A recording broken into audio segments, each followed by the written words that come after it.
এ বন্ধু রে, এ নরসিংদীর মুসলমান, আল্লাহর নবী সাল্লাল্লাহু আলাইহি ওয়াসাল্লাম মদিনা থেকে চিঠি লিখে দিলেন ওই সময়ের হিরাক্লিয়াস বাদশাহ। হিরাক্লিয়াস বাদশাহ হলেন ওই সময়ের সবচেয়ে বড় প্রভাবশালী বাদশাহ। আমার নবীজি সাহাবীদের কাছে একটা চিঠি লিখলেন। চিঠির মধ্যে লিখে দিলেন, আমি আব্দুল্লাহর পুত্র মুহাম্মদ, আমি আল্লাহর পক্ষ থেকে পাঠানো পয়গম্বর। যদি আমার দিন, আমার ধর্ম মেনে নাও, দুনিয়াতেও শান্তি পাইবা, আখিরাতেও শান্তি পাইবা। মুসলমান বাজান, এ আল্লাহর নবী এই চিঠি লিখিয়া সাহাবীর হাতে দিয়ে দিলেন। সাহাবী হিরাক্লিয়াস বাদশার কাছে চলে গেলেন।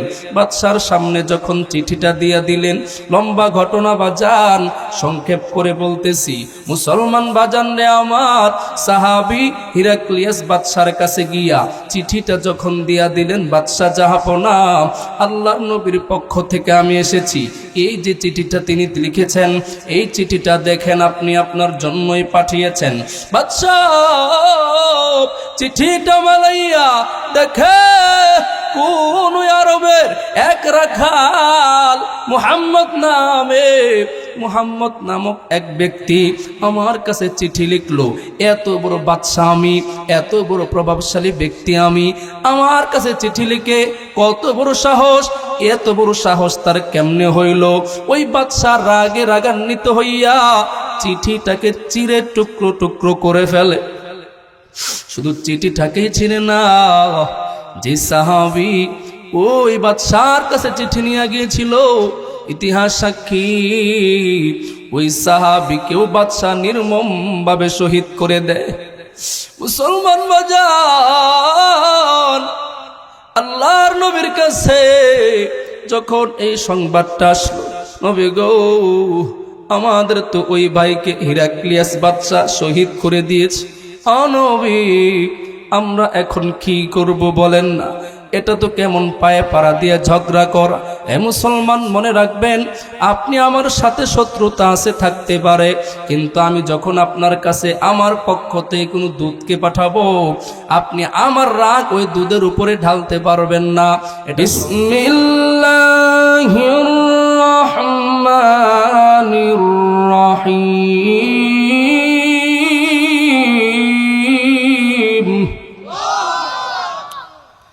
قل إن كنتم تحبون الله فاتبعوني يحببكم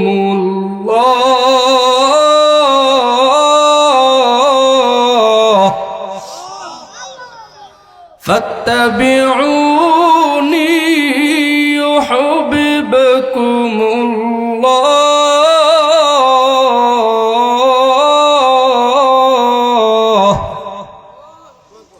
ويغفر لكم ذنوبكم والله غفور رحيم।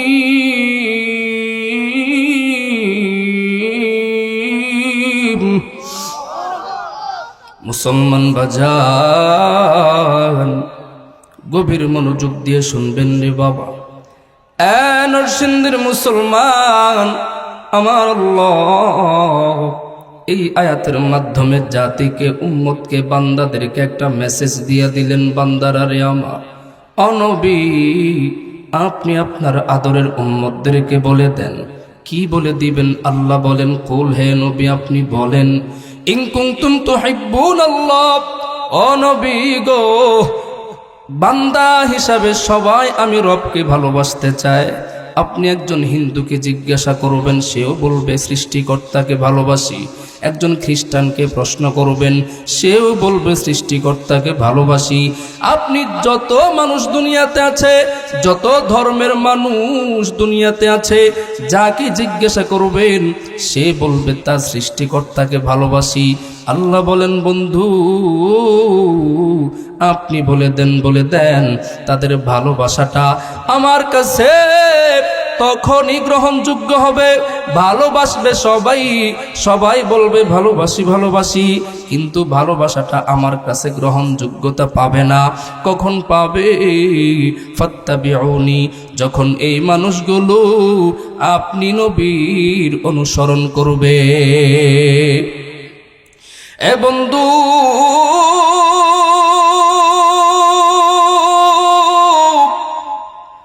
আল্লাহ বলেন, নবী গো, আপনি নবীকে কেউ যদি অনুসরণ করে জানেন কি হবে? ওয়াগফির লাকুম যুনুবাকুম, আমি আল্লাহ বড় খুশি হইয়া এদের জীবনের সমস্ত গুনাহ আমি আল্লাহ মাফ করে দিব। কারণ হইল আল্লাহু গফুরুর রহিম, আমি আল্লাহ হলাম গফুর, আমি আল্লাহ হলাম রহিম। আমি আল্লাহ বান্দাদের গুনাহগুলো ক্ষমা করে থাকি। এ মুসলমান, আজ আমার দেশে আমার সমাজে কত মানুষ নবীজিকে ভালোবাসি বলে চিল্লায়, কিন্তু যখন আপনি সিরতের দিকে তাকাবেন, যখন আপনি সুরতের দিকে তাকাবেন, নবীর কোনো সুন্নত নাই। মুখে বলে নবীকে ভালোবাসি, মুখে বলে নবীকে মুহাব্বত করি। নবী বলেন, মান আহাব্বা সুন্নতি ফাকাদ আহাব্বানি ওয়া মান আহাব্বানি কানা মাই ফিল জান্নাহ। এ উম্মত, যে ব্যক্তি আমি নবীকে মুহাব্বত করে, আমি নবীর সুন্নতগুলোকে মুহাব্বত করে, এ উম্মত রে, যে ব্যক্তি আমি নবীর সুন্নতকে ভালোবাসবে, ওই উম্মতকে আমি নবী জান্নাতে নিয়ে যাব।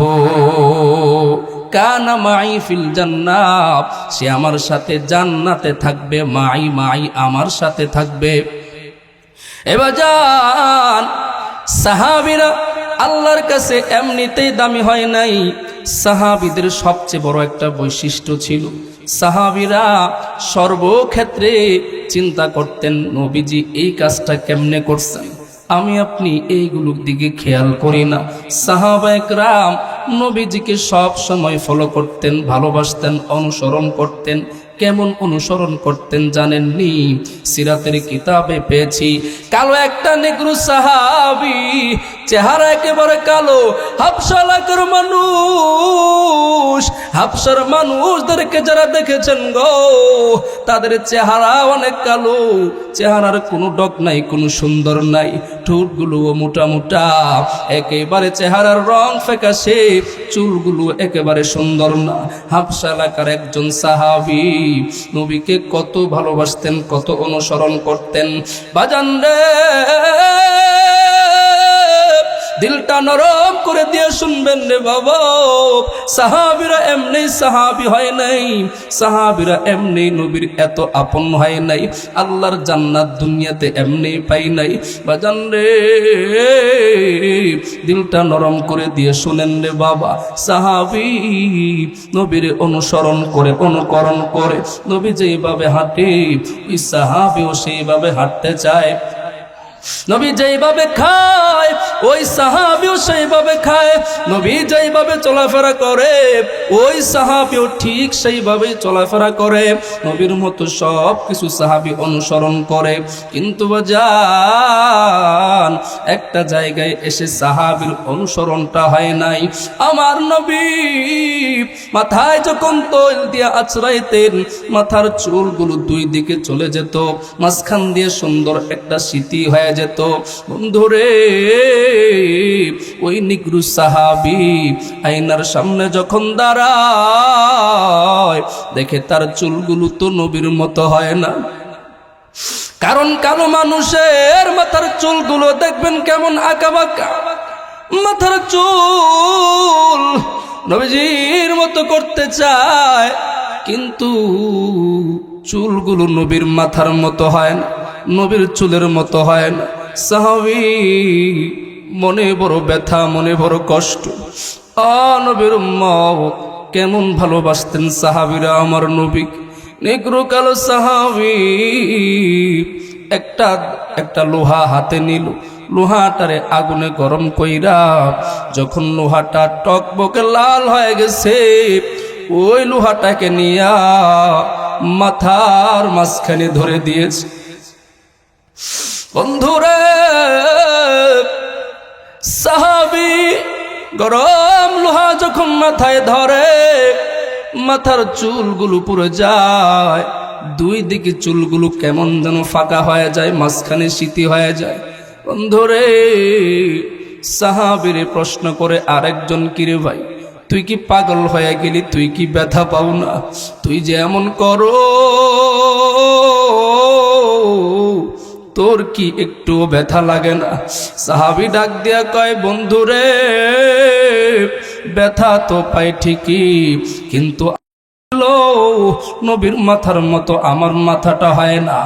এ সাহাবী, নবীর অনুসরণটা আমার হয় না। এ সাহাবী রে, এখন যদিও আমি ব্যথা পেয়েছি, কিন্তু এই ব্যথা আমার হৃদয়ের ব্যথার চাইতে বেশি না। এখন আমার এই কাজের কারণে আমার হৃদয়, আমার কলিজা ঠান্ডা হয়ে গেছে। সুবহানাল্লাহ। এবার সাহাবীদের অনুসরণ ছিল এমন, সাহাবীরা সব ক্ষেত্রে নবীজিকে অনুসরণ করতেন, নবীজিকে ভালোবাসতেন রে বাবা। আব্দুল্লাহ ইবনে ওমর রাদিয়াল্লাহু আনহু, হাদিসের পৃষ্ঠায় পৃষ্ঠায় যার নাম আব্দুল্লাহ ইবনে ওমর, রাস্তা দিয়ে হাঁটে, হঠাৎ এক জায়গায় বসে পড়লো, প্রস্রাবের মতো বসলো। আরেক সাহাবী প্রশ্ন করে, আব্দুল্লাহ তুমি তো একটু আগে প্রস্রাব করে বসলা, প্রস্রাব করে আসলা, এবার আবার কেন এখানে বসলা? ও সাহাবী আব্দুল্লাহ জানতে চাই। আব্দুল্লাহ ইবনে ওমর ডাক দিয়ে কয়, সাহাবীর আমি আমার নবীজিকে দেখেছি, আমার নবীজি রাস্তা দিয়ে যাওয়ার সময় এই জায়গায় বসে প্রস্রাব করেছে। সাহাবী রে, যদিও আমার প্রস্রাব ধরে নাই, আমি নবীর এই জায়গাটাই বসে নবীর সুন্নতটাকে আদায় করলাম। এরাই তো ছিল সাহাবী, নবীজিকে জীবনটা দিয়া ভালোবাসতেন, নবীজির কলিজাটা দিয়া মোহাব্বত করতেন। বাজান রে, আজ আমাদের হৃদয়ে নবীর প্রতি ভালোবাসা নাই, নবীর প্রতি মোহাব্বত নাই। যদি নবীর প্রতি মোহাব্বত থাকতো, তাহলে আমাদের গালে দাড়ি উঠতে দেরি হইতো না। বন্ধু, নরসিংদীর মুসলমান, আমরা অনেক ইতিহাস শুনেছি, আমরা বদর যুদ্ধের ইতিহাস শুনেছি, উহুদের ইতিহাস শুনেছি, খন্দক যুদ্ধের ইতিহাস শুনেছি। মুসলমান ভাইরা আমার, একটা ইতিহাস আমরা অনেকেই জানি না, অনেকের স্মরণে নাই। এ মুসলমান বাজান, এজন্য আজকে কানটা খাড়া করিয়া এই ইতিহাসটা শোনো। মুসলমানদের ইতিহাস তো ভুলে গেলে চলবে না। মুসলমান কেমন জাতি, মুসলমান কেমন জাতি ছিল রে বাবা। এ বন্ধু রে, এ নরসিংদীর মুসলমান, আল্লাহর নবী সাল্লাল্লাহু আলাইহি ওয়াসাল্লাম মদিনা থেকে চিঠি লিখে দিলেন ওই সময়ের হিরাক্লিয়াস বাদশাহ। হিরাক্লিয়াস বাদশাহ হলেন ওই সময়ের সবচেয়ে বড় প্রভাবশালী বাদশাহ। আমার নবীজি সাহাবীদের কাছে একটা চিঠি লিখলেন, চিঠির মধ্যে লিখে দিলেন, আমি আব্দুল্লাহর পুত্র মুহাম্মদ, আমি আল্লাহর পক্ষ থেকে পাঠানো পয়গম্বর, যদি আমার দিন, আমার ধর্ম মেনে নাও, দুনিয়াতেও শান্তি পাইবা, আখিরাতেও শান্তি পাইবা। মুসলমান বাজান, এ আল্লাহর নবী এই চিঠি লিখিয়া সাহাবীর হাতে দিয়ে দিলেন। সাহাবী হিরাক্লিয়াস বাদশার কাছে চলে গেলেন। বাদশার সামনে যখন চিঠিটা দিয়া দিলেন, লম্বা ঘটনা বাজান, সংক্ষেপ করে বলতেছি, মুসলমান বাজান রে আমার, সাহাবী হিরাক্লিয়াস বাদশার কাছে গিয়া চিঠিটা যখন দিয়া দিলেন, বাদশা জাহাপনা, আল্লাহর নবীর পক্ষ থেকে আমি এসেছি, এই যে চিঠিটা তিনি লিখেছেন, এই চিঠিটা দেখেন, আপনি আপনার জন্যই পাঠিয়েছেন। বাদশা চিঠিটা মালাইয়া দেখে কোন আরবের এক রাখাল মুহাম্মদ নামক এক ব্যক্তি আমার কাছে চিঠি লিখলো। এত বড় বাদশা আমি, এত বড় প্রভাবশালী ব্যক্তি আমি, আমার কাছে চিঠি লিখে কত বড় সাহস, এত বড় সাহস তার কেমনে হইল? ওই বাদশা রাগে রাগান্বিত হইয়া চিঠিটাকে চিরে টুকরো টুকরো করে ফেলে। শুধু চিঠিটাকেই ছিঁড়ে না, যে সাহাবী ওই বাদশার কাছে চিঠি নিয়ে গিয়েছিল, ইতিহাস সাক্ষী, ওই সাহাবীকেও বাদশা নির্মম ভাবে শহীদ করে দেয়।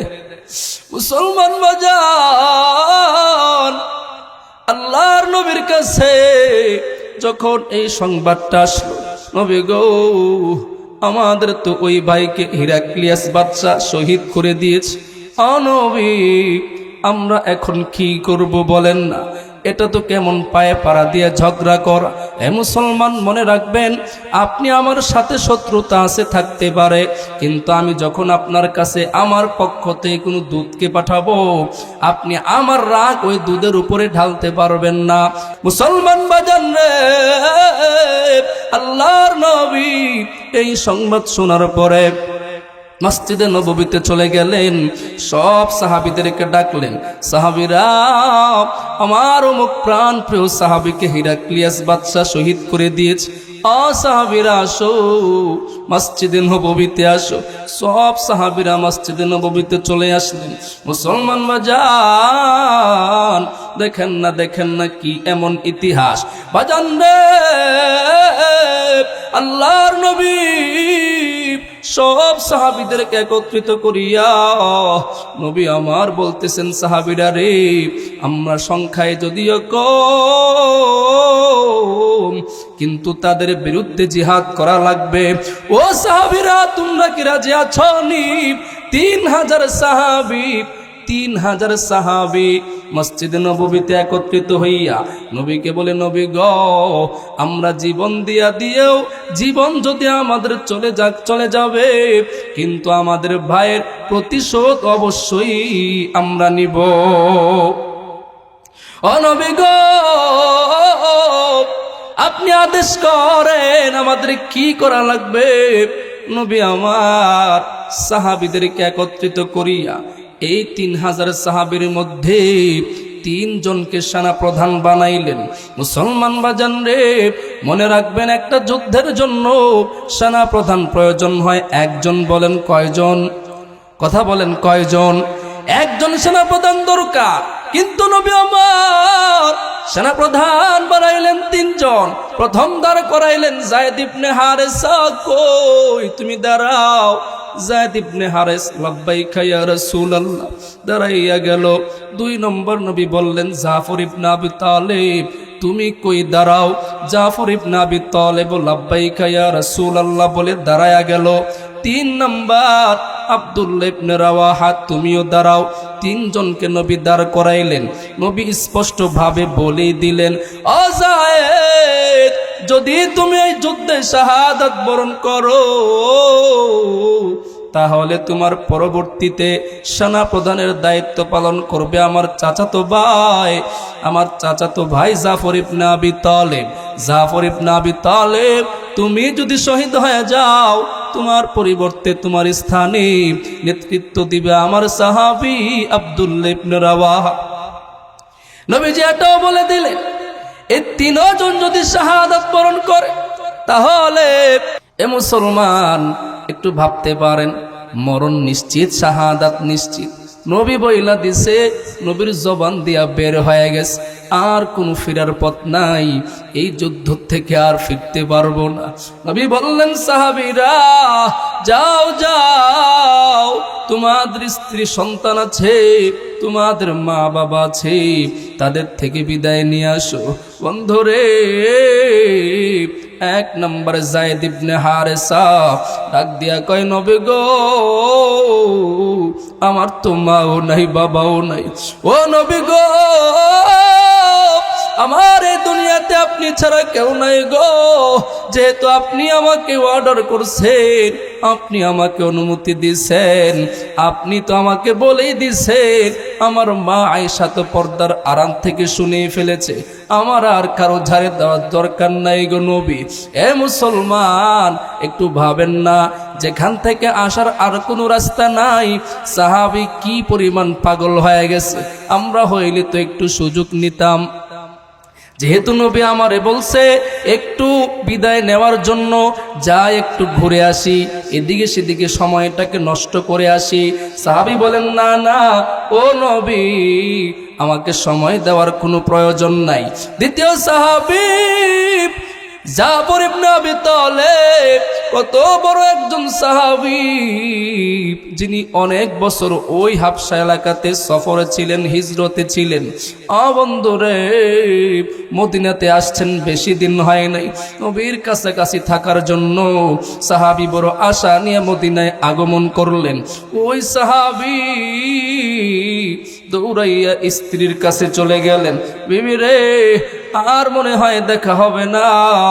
যদি দুনিয়াতে দেখা না হয়, দেখা হবে জান্নাতে। বিবি ডাক দিয়া কই, স্বামী গো, কি এমন হইল, হঠাৎ করে এমন কথা কেন বলতেছেন স্বামী?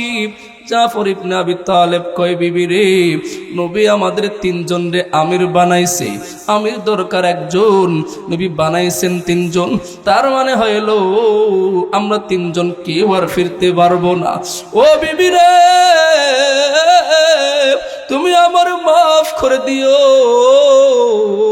তোমারে ঘরে আনছি, তোমারে বিয়া কইরা আনার পর তোমার হক আমি ঠিক মতো আদায় করতে পারি নাই, তোমারে অনেক কিছু দেওয়ার দরকার ছিল, পারি নাই। ও বিবি রে, আমারে তুমি ক্ষমা করে দিও রে বিবি। বিবি ডাক দিয়া কই, স্বামী গো, আমি দোয়া করি আল্লাহ আপনারে এই যুদ্ধ থেকে শহীদ না বানাইয়া গাজী বানাইয়া যেন ফিরায়। জাফর ইবনে আবি তালেব অস্ত্রটা দিয়া উল্টা পিঠ দিয়া বিবির গায়ে আঘাত করে বলে, বিবি রে, নবীর বিরুদ্ধে দোয়া কইরো না, নবী দোয়া করছেন আমি শহীদ হব, অতএব তুমি নবীর শহীদের দোয়ার বিরুদ্ধে আর দোয়া কইরা কোনো লাভ হবে না। মুসলমান গো, সাহাবী জাফর ইবনে আবি তালেব বিবির থেকে বিদায় নিয়ে চলে আসে। সন্তানগুলো পিছন থেকে ডাক দিয়া কয়, আব্বু, কত বছর পরে ও আব্বু তোমারে কাছে পাইছি গো আব্বু। ও বাবা গো, আমাদেরকে নিয়ে ভালো করে ঘুরতেও পারলা না, আমরা তো তোমারে কই পামু গো আব্বু, তুমি আমাদেরকে ছাইরা যাও না গো আব্বু। ইতিহাসের কিতাবে আছে রে বন্ধু, সাহাবী জাফর ইবনে আবি তালেব পিছন দিকে ফিরেও তাকায় নাই। ও বন্ধুরে, নবীর প্রতি কি পরিমাণ ভালোবাসা, নবীর কি পরিমাণ মায়া করছে, নবীর অনুমতির কি পরিমাণ ভালোবাসছে। আজান সাহাবী পিছনে তাকাই নাই, কারণ হইল সন্তানের ভালোবাসা যদি অন্তরে ঢুকে, হয়তো নবীর ভালোবাসা কম হয়ে যাবে। আজান 3 নম্বর সাহাবী আব্দুল্লাহ ইবনে রাওয়াহা, তিনি সদ্য মাত্র বিবাহ করছে, 2-1 দিন হয়েছে মাত্র। সাহাবীও নবীর অনুমতি পাইয়া বিবির কাছে চলে গেছে, বিবি রে, মাত্র তোমারে বিবাহ করে আনছি রে বিবি, কিন্তু আমারে বিদায় দিয়ে দাও, আর মনে হয় তোমার সাথে সাক্ষাৎ হবে না। বিবি ডাক দিয়া কই, স্বামী গো, একটু ঘরে আসেন না, একটু ঘরে আইসা যান। স্বামী আব্দুল্লাহ ইবনে রাওয়াহা কয়, বিবি রে, ঘরে আসতে আমারে বলবা না, যদি আমি ঘরে আসি তোমার প্রতি আমি দুর্বল হয়ে যাব। ও বিবি রে, আমারে তুমি ক্ষমা কইরা দিও। নবীর আদেশকে আমি সর্বোচ্চ মর্যাদা দিলাম। ও বিবি রে, দুনিয়ায় আর দেখা হবে না, দেখা হবে আল্লাহর জান্নাতে। মুসলমান বাজান রে, নরসিংদীর মুসলমান, তিনজন সাহাবী বিদায় লইয়া নবীর কাছে চলে আসে। নবী গো, আমাদেরকে আপনি অনুমতি দিয়ে দেন, যুদ্ধে চলে যাব। মুসলমান বাজান রে, লম্বা ঘটনা। নবী 3000 সাহাবীকে একত্রিত কইরা তিনজনকে আমির বানাইয়া সেনা প্রধানের দায়িত্ব দিয়ে যুদ্ধে পাঠাইয়া দিলেন। বন্ধুরে, ওই বিপরীত দলের যে হিরাক্লিয়াস রোম সম্রাটের পক্ষ থেকে এসেছিল 1 লাখ, তাদের সাথে মক্কার ইহুদি কাফেররা জোট বাইধা আরো বাড়াইছে 1 লাখ, মোট 2 লাখ কাফের। চিন্তা করতে পারেননি, কই 2 লক্ষ আর কই মাত্র 3000, কেমনে কি হবে?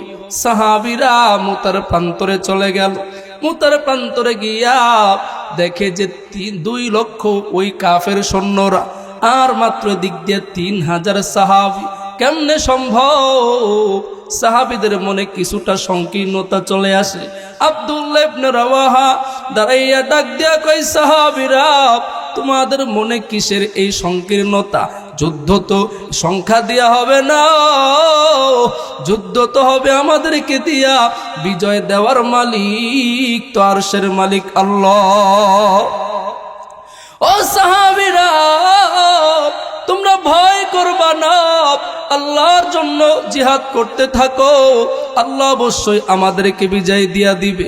মুসলমান বাজান রে, আল্লাহর নবীর আদেশ পাইয়া সাহাবীরা চলে গেল যুদ্ধের ময়দানে। যুদ্ধের দামামা বেজে গেল। সাহাবী প্রথম আল্লাহর নবীর সাহাবী যায়েদ ইবনে হারেসা যুদ্ধের ময়দানে ঢুকে গেল। যুদ্ধ করতে করতে বাজান রে, এক পর্যায়ে যায়েদ ইবনে হারেসা আল্লাহর নবীর আদেশে যুদ্ধ করে করে করে করে অনেক কাফেরকে হত্যা করে এক পর্যায়ে যায়েদ ইবনে হারেসার বুকে একটা তীর বিদ্ধ করে উনি জমিনে গড়াগড়ি খায়। ওনাকে এক পর্যায়ে শাহাদাতের পেয়ালা পান করতে হয়। 2 নম্বর সাহাবী জাফর ইবনে আবি তালেব, যার ইতিহাস বড় করুন, তিনি গিয়া প্রথম সাহাবী যায়েদ ইবনে হারেসার হাত থেকে পতাকা নিয়ে নিল। পতাকা হাতে নিয়া, যুদ্ধের একটা নীতি ছিল, পতাকা হাত থেকে পড়ে গেলেই ওই কাফেররা বুঝবে তারা পরাজয় হয়েছে আর কাফেররা বিজয় অর্জন করেছে। মুসলমান বাজান রে, আল্লাহর নবীর সাহাবী জাফর ইবনে আবি তালেব পতাকা হাতে নিল। পতাকাকে হাতে নিয়ে যুদ্ধের ময়দানে চলে গেল। মুসলমান বাজার যুদ্ধ করতেছে। এক পর্যায়ে কাফেররা তাকায়া দেখে কোনোভাবেই তো তাকে থামানো যায় না, অনেক কাফেরকে কচু কাটা করে ফেলছে। এক পর্যায়ে দূর থেকে যখন তীর নিক্ষেপ করে, মুসলমান, আল্লাহর নবী সাহাবী জাফর ইবনে আবি তালেব জমিনে পড়ে গেল রে বাবা। এ মুসলমান বন্ধু, ওই কাফেররা এক বেঈমান আসিয়া একটা ছুরি দিয়া আল্লাহর নবীর সাহাবী জাফর ইবনে আবি তালেব পতাকাকে মনে করেন হাত দিয়া ধরে রাখছে, বাম হাতটা তার কেটে ফেলছে। এ মুসলমান, পতাকাকে তিনি নিচে ফেলতে দেয় না, বাম হাত কেটে ফেলছে, ডান হাতে পতাকাটাকে নিল, এবার কূপ দিয়া ডান হাতটাও কেটে ফেলছে। মুসলমান বাজান রে, আল্লাহর নবীর সাহাবী জাফর ইবনে আবি তালেব পতাকাটাকে নিচে পড়তে দেয় নাই। আল্লাহর নবীর সাহাবী মুসলমানদের বিজয়ের পতাকা দাঁত দিয়া কামড় দিয়া ধরে রাখছে। এ মুসলমান, ওই কাফেরদের একজন আইসা আল্লাহর নবীর সাহাবীকে আঘাত করতেছে রে বাবা, বুকের মধ্যে আঘাত করে পা কেটে দিল, দুটা পা কেটে দিল রে বাবা। 2টা হাতও নাই, ডান হাতও নাই, বাম হাতও নাই, ডান পাও নাই, বাম পাও নাই রে বাবা। আল্লাহর নবীর সাহাবী জাফর ইবনে আবি তালেব পতাকাটাকে দাঁত দিয়া আশ্রে ধরছে যেন পতাকা জমিনে পড়ে না যায়। এ মুসলমান বাবা, এ আল্লাহর নবীর উম্মত, কেমন ছিলেন সাহাবীদের ঈমান, কেমন ছিলেন সাহাবীদের ভালোবাসা। জাফর ইবনে আবি তালেবের হাত থেকে, মুখ থেকে তৃতীয় সাহাবী আব্দুল্লাহ ইবনে রাওয়াহা পতাকাকে হাতে নিল। আর জাফর ইবনে আবি তালেব কয়, রে আব্দুল্লাহ, যদি জীবিত থাকো, যদি নবীর কাছে যাইতে পারো, আমার সম্পর্কে বলিও। আমি জাফর, একটা পা চলে গেছে, দুইটা পা হারায়া গেছে, দুইটা হাতও আমার কেটে ফেলছে কাফেররা, এরপরেও আমি নবীর ইজ্জতের পতাকাকে জমিনে পড়তে দেই নাই। এ মুসলমান বাজান রে, সাহাবীরা যুদ্ধে এক পর্যায়ে বিজয় লাভ করে, কারণ বিজয় তো সংখ্যা দেয়া হয় না, বিজয় দেয় কে? আরো জোরে মুসলমানের আওয়াজে বলতে হবে, বিজয় দেয় কে? এ মুসলমান, আল্লাহ নবীর সাহাবীরা ঈমানকে মজবুত করে যুদ্ধ করতেই লাগলো। এক পর্যায়ে 2 লক্ষ কাফেরদেরকে হারাইয়া আল্লাহ তাআলা মুসলমানদেরকে বিজয় দান করলেন। ঘটনা বলার উদ্দেশ্য হইল, মুসলমান বাজান রে, সাহাবীরা নবীর আদেশকে কি পরিমাণ মায়া করছে, কি পরিমাণ পালন করছে, কি পরিমাণ অনুকরণ করছে। নবী আদেশ দিছে, জীবনের মায়া করে নাই, নবীর আদেশকে জীবনের মায়ের চাইতে বেশি অগ্রগণ্য করেছে। আজ আমরা মুসলমান, এমন অনেক মুসলমান আছি পাওয়া যাবে, বলি শুধু নবীরে ভালোবাসি, কিন্তু নবীর একটা সুন্নতের ধারেও আমরা নাই, ঠিক কিনা বলেন? এজন্য বাজান, আমার বয়ানের সময় শেষ। আমরা নবীজিকে ভালোবাসি, শুধু বললেই হবে না, বললেই হবে? কথা বলেন, বললেই হবে? ভালোবাসতে হবে কিভাবে? দিল থেকে, মন থেকে। যেভাবে ভালোবেসেছেন সাহাবীরা, যেভাবে অনুকরণ করছেন সাহাবীরা, সেভাবে ভালোবাসা লাগবে। শুধু বললাম মুখ দিয়ে ভালোবাসি ভালোবাসি ভালোবাসি, কিন্তু কাজে কামে আমাদের কোনো দেখলে বোঝা যায় না লোকটা যে নবীর একজন আশিক, তাহলে এই ভালোবাসার কোনো লাভ হবে? কথা বলেন, লাভ হবে? এজন্য নবীজিকে ভালোবাসতে হবে দিল থেকে, মন থেকে। আপনি ভালোবাসেন শুধু বললেন, কিন্তু নবীজির যে সুন্নতগুলো আছে সেগুলোর বলে আমরা নাই, এই ভালোবাসায় কাজ হবে? কথা বলেন, ভালোবাসায় কাজ হবে? ভালোবাসতে হবে কি দিয়া? দিল দিয়া, অন্তর দিয়া, এবং এই ভালোবাসাটা নিজের মধ্যে নিয়ে আসা লাগবে, নিজের ভিতরে সেই রংটাকে নিয়ে আসা লাগবে। আমার নবীজি উম্মতকে কত ভালোবাসছেন জানেন? উম্মতের কি পরিমাণ মায়া করছেন, কি পরিমাণ উম্মতের ভালোবাসছেন। শুধু একটা হাদিস আপনাদেরকে শোনাই। আল্লাহর নবী সাল্লাল্লাহু আলাইহি ওয়াসাল্লাম চাঁদনি রাতে, জ্যোৎস্না রাতে আম্মাজান আয়েশাকে নিয়ে খোলা আসমানের নিচে বসে আছেন। আম্মাজান আয়েশা আল্লাহর নবী সাল্লাল্লাহু আলাইহি ওয়াসাল্লামকে প্রশ্ন করলেন, ও নবী, আমি আপনার কাছে একটা জিনিস চাই, একটা জিনিস আপনার কাছে আমি চাই। আম্মাজান আয়েশার এই কথার উত্তরে নবী বলেন, ও আয়েশা, আমার প্রাণপ্রিয় স্ত্রী, কি চাও বলো। আম্মাজান আয়েশা বলে, নবী গো, আমি আপনার কাছে এমন একটা দোয়া চাই, এমন একটা দোয়া আপনি আমার জন্য করেন, যেই দোয়াটা আপনি কারোর জন্য করেন না, একটা বিশেষ আলাদা একটা দোয়া আমি আপনার কাছে চাই, সেটা আজকে আমার জন্য করেন। আল্লাহর নবী সাল্লাল্লাহু আলাইহি ওয়াসাল্লাম আম্মাজান আয়েশার জন্য একটা দোয়া করলেন, আল্লাহুম্মা গফিরলি আয়েশা, ও আল্লাহ, তুমি আমার আয়েশাকে মাফ করে দাও, মা কদ্দামাত মা আসাররাত, তার সামনের গুনাহ মাফ করে দাও, পেছনের গুনাহ মাফ করে দাও, তার শুরুর গুনাহ মাফ করে দাও, শেষের গুনাহ মাফ করে দাও। এই দোয়াটা যখন নবীজি করছে, আরে আম্মাজান আয়েশা এত খুশি হয়েছে, এত খুশি হয়েছে। আরে নবী দোয়াটা করলেন কি, আমার সামনের গুনাহ মাফ, পেছনের গুনাহ মাফ, ছোট গুনাহ মাফ, বড় গুনাহ মাফ, সব গুনাহ মাফ করে দিয়েছেন। এই দোয়া যেহেতু আল্লাহর নবী করছে, এর থেকে বড় দোয়া আর কি হইতে পারে? আম্মাজান আয়েশা খুশি হইয়া এত খুশি হইছে, আর এত খুশি হইছে, খুশিতে আল্লাহর নবীর জড়ায়া দিছে, কোলে শুয়ে পড়ছে। স্বামী তো কুলে শুয়ে পড়ছি, কি দোয়াটা করছে রাসূল? তখন নবীজি একটা কথা বলছিলেন, আয়েশা, আয়েশা তুমি এত খুশি হইতেছো, অথচ আয়েশা তুমি কি জানো আমি এই দোয়াটা আমার উম্মতের জন্য ফজরের পরেও করি, জোহরের পরেও করি, আসরের পরেও করি, মাগরিবের পরেও করি, এশার পরেও করি, তাহাজ্জুদের সময় করি, আওয়াবিনের সময় করি, ইশরাকের পরে করি। আমি যখন যেভাবে আল্লাহর দরবারে দুইটা হাত পাতি তখনই আমি আমার উম্মতের জন্য এই দোয়াগুলো করি, আল্লাহ আমার উম্মতের সামনের গুনাহ, পেছনের গুনাহ, জীবনের সব গুনাহ আমার উম্মতের মাফ করে দাও। সুবহানাল্লাহ। এই তো আমার নবী, এই তো আমার নবী। নবীজি মৃত্যু শয্যায় শায়িত, কিছুক্ষণের মধ্যে নবী ইন্তেকাল করবে। বাজান, আজ আমার দেশে, আজ আমরা যত বড় খারাপ মানুষই হই বাপ, যদি আমার বাপে আমার মৃত্যুর সময় একটা কথা বলে যে বাবা এই কাজটা করিও, আপনি কিন্তু জীবন দিয়ে এই কথাটা পালন করেন। আমার বাপে মরামুহ কথাটা কয়ে গেছে, এবং আমরা কই না? মরার সময় কথাটা বলছে বাপে, কথাটার খুব দাম, যত খারাপ ছেলেই হোক কথাটারে খুব দাম দেয়, এই জিনিসটা পালন করার চেষ্টা করে জীবন দিয়া। কেন? আমার বাপে মৃত্যু মুখে এই কথাটা বলে গেছে। ঠিক বাজান, আমার নবীও মৃত্যু শয্যায় শায়িত। এ মুসলমান, নবীর সামনে আজরাইল এসে পড়েছে, জিবরাইলও পাশে বসা। এ মুসলমান, আমার নবী মৃত্যুর পূর্বে দুইটা ওসিয়ত করে গেলেন। এক নম্বর ওসিয়ত, উম্মত আসসালাহ, আসসালাহ, আসসালাহ, নামাজ, নামাজ, নামাজ।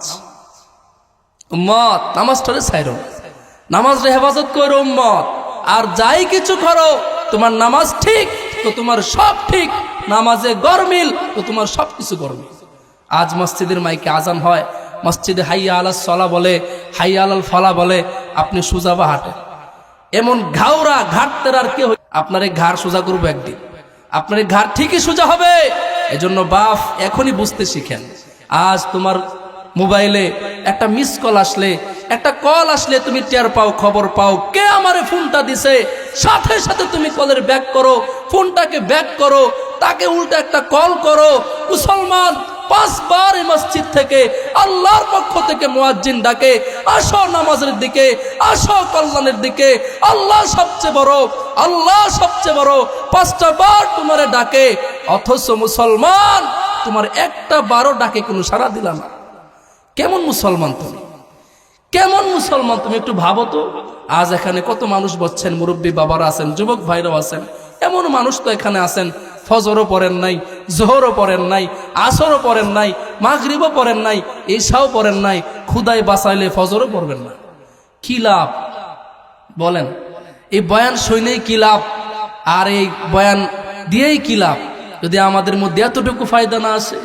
মাহফিল হয়, প্রতি বছর মাহফিল হয়, 8ম বার্ষিক, 23 বার্ষিক, 30তম বার্ষিক ওয়াজ মাহফিলও আমি করছি। চিন্তা করেন তো, 30 বার 30টা বছর ধরে মাহফিল হতেছে, অথচ এই কমিটির লোকেরা 30 বছর ধরে মাহফিল করে, ঠিক একজন লোকেরও মুখে দাঁড়িয়ে উঠলো না, একজন লোকও নামাজ পড়লো না। কি লাভ হইলো মাহফিলটা দিয়ে? এজন্য বাপ নিজের উপরে এহসান করেন, নিজের উপরে কদর করেন। খাইলেও দিন শেষ হবে, না খাইলেও দিন শেষ হবে। আজকে রাত যার বাসর রাত, তারও রাত শেষ হবে। আজকে রাত যার জেলখানাতে, কালকে সকালে ফাঁসি, তারও রাত শেষ হবে। আজকে রাতে যে না খায়া শুয়ে আছে, তারও রাত শেষ হবে। যে পেট ভরে ভালো খাবার খায়, তারও রাত শেষ হবে। কারোর জন্য সবাই বসে থাকবে? ঠিক একদিন আপনার এই সময়টা, আপনার এই জীবনের হায়াতের এই নৌকাটাকে একদিন মৃত্যুর জায়গায় ঠেলে বসবে। মৃত্যুর দিকে এগিয়ে যাইতেছে আপনার জীবন, আপনার হায়াত, অথচ খবর নেই মুসলমান, খবর নাই। আহ বাপ, আজ কি বলবো, আর কি বলবো বলেন? একটা মানুষ এই সামনে শায়িত, লাশ হইয়া শুয়ে আছে, লাশ হইয়া শায়িত একটা মানুষ, সামনের মানুষগুলা কয়েকজন দাঁড়ায় আছে, জানাজা পড়বে। জানাজার টাইম মনে করেন 10:30, 10:30 জানাজা হবে। 10:30 বাজা গেছে, 31, 32, 33, 34, 35 হয়ে গেছে, 5 মিনিট লেট হয়ে গেছে। কিছু মানুষের এত অস্থিরতা, এত অস্থিরতা, এত ব্যস্ততা। কেউ মিয়া টাইম টেবিলের ঠিক রাখো না, বললো 10:30 নামাজ, এখন 35 বাজা গেছে, এখনো তোমরা দাঁড়াও না। এত ব্যস্ততা উনি। খোদার কসম বাপ, যে লোকটা এখানে শায়িত, সে তোমার থেকে আরো বেশি ব্যস্ত ছিল। যেখানে আজকে লাশ হয়ে শুয়ে আছে, সে তোমার থেকে কম ব্যস্ত ছিল না, তোমার থেকে কম দুনিয়াদারি করে নাই। আজকে সে তো এখানে লাশ হয়ে আছে। দুনিয়ার সব ঠিক আগের মতোই চলছে, দুনিয়ার সব কিছুই চলছে, সে তো লাশ হয়ে আছে। একটু বুঝেন বাপ, কারো জন্য দুনিয়া থেমে থাকে না, কারো জন্য দুনিয়ার সময় বসে থাকে না। রাস্তায় অ্যাক্সিডেন্ট করছে সিএনজি, 3 জন মানুষ জায়গায় একেবারে মরে গেছে, অথচ সিএনজির মানুষগুলা যে মরছে পাশ দিয়ে কিন্তু ঠিকই মানুষ চলে যাচ্ছে। বাসও চলছে, প্রাইভেট কারও চলছে, অটোও চলছে, সিএনজিও চলছে। আপনি যে মারা গেছেন আপনার জন্য কেউ থেমেও থাকে না, একটা সেকেন্ডের জন্য থামেও না, একটা সেকেন্ড আপনার জন্য কেউ দেরিও করবে না। আরে কি হয়েছে নে, তাড়াতাড়ি যানজট শেষ করো, মরে গেছে তোগুলো সরাও, রাস্তা ক্লিয়ার করে দাও। বাপ, এটাই দুনিয়া, দুনিয়া এটাই। দুনিয়া বড় স্বার্থপর বাপ, দুনিয়া কাউরে থাকতে দেয় না, দুনিয়া কাউরে থাকতে দেয় না। দুনিয়া আমার দাদারে থাকতে দেয় নাই, আমার দাদারে আমি দেখছি, আজ আমার দাদা নাই। আমার নানারে আমি দেখছি, আজ আমার নানা নাই। আমার দাদিরে আমি দেখছি, আজ আমার দাদি নাই। আমার নানিরে আমি দেখছি, আজ আমার নানি নাই। আমার তো মা বাবা আছে আলহামদুলিল্লাহ। এখানে কত ভাই আছেন যার মা আছে বাবা নাই, যার বাবা আছে মা নাই। এমনও ভাই তো এখানে আছেন যার মাও নাই বাবাও নাই, অন্ধকার কবরে চলে গেছে। ও বাপ, মায়ের জন্য বাবার জন্য কত কষ্ট না করেছেন, নিজের জমানো টাকাগুলো বাবার পিছনে খরচ করে দিয়েছেন। এক হসপিটাল থেকে ফেরত দিয়েছে, অন্য হসপিটালে নিয়ে গেছেন। উদ্দেশ্য ছিল একটাই, আমার বাপ যেন না মরে, আমার বাপ যেন না মরে। কিন্তু মুসলমান, দুনিয়া আপনার বাবারে থাকতে দেয় নাই। এটাই দুনিয়া, দুনিয়া এটাই। দুনিয়া কাউরে থাকতে দিবে না। এখানে আজকে আছে, হয়তো এখানে যারা বসছেন আগামী বছর এখান থেকে কত মানুষ বিদায় হয়ে যাবে, কত মানুষ আগামীতে এখানে আর বসতে পারবেন না। কার জানি কাফনের কাপড় দোকানে চলে আসছে, জঙ্গলের বাস কার জন্য রেডি হয়ে গেছে, আমাদের খবর নেই। এজন্য শেষ কথা এটাই বাপ, নিজেকে বুঝতে শিখেন, নিজেরে চিনতে শিখেন, নিজেরে বুঝতে শিখেন, আল্লাহর ইবাদত বন্দেগী করেন। হযরত চলে আসছে, দেরি করা মোটেও সম্ভব না। আমি যে কথাগুলো বললাম ভাঙ্গাছোড়া, খারাপ কথার থেকে ভালো কথাগুলো গ্রহণ করার তৌফিক দান করুন। বিশেষ করে আমার ভাই হাফেজ মাওলানা মুজাম্মেল বিন মুসলিউদ্দিন এখানে আছেন আপনাদের ইমাম হয়ে, আমার খুব মহাব্বতের ভাই, একসাথে অনেকদিন পড়াশোনা করছি। তো আপনাদের ইমাম হিসাবে এখানে আছেন, খোঁজখবর রাখবেন, ভালোবাসবেন। ইমামের সাথে সম্পর্ক রাখলে কি লস হইব? কথা কন, লস হইব? এমন সম্পর্ক করবেন, এমন সম্পর্ক করবেন যেন ইমাম সাহেব আপনার মৃত্যুতে কাঁদে। আমি আমার জীবনে আমার এক উস্তাদ ছিলেন মুজাহিদুল ইসলাম সুসঙ্গী সাহেব, ওনাকে দেখেছি। একজন মুসল্লি মারা গেছে, মুতাওয়াল্লি সাহেব মারা গেছে, হুজুর নিজে কবরে নামাইছে, কবর থেকে উঠা হুজুর দোয়া করতে পারতেছেন, এত কাঁদতেছেন। আপনি ভাবতে পারেন একজন ইমাম মুসল্লির জন্য কখন কাঁদে? আপনি এমন মহাব্বত একজন আলেমের সাথে করেন, এমন একজন মায়া একজন আলেমের সাথে করেন যেন আপনার মৃত্যুতে তিনি কাঁদেন, চোখ দেন যেন পানি বের হয়, তাহলে আপনার জীবন সাকসেস। আপনাকে রেখে সে জান্নাতে যাবে না। এজন্য বাপ, ইমাম সাহেবের খোঁজখবর রাখবেন, ইমাম সাহেবের খেয়াল রাখবেন, ভালোবাসবেন। আল্লাহ তাআলা আমাকে আপনাদের সকলকে কথাগুলোর উপর আমল করার তৌফিক দান করুন। আমিন আমিন। ওয়া আখিরু দাওয়ানা আলহামদুলিল্লাহি রাব্বিল আলামিন।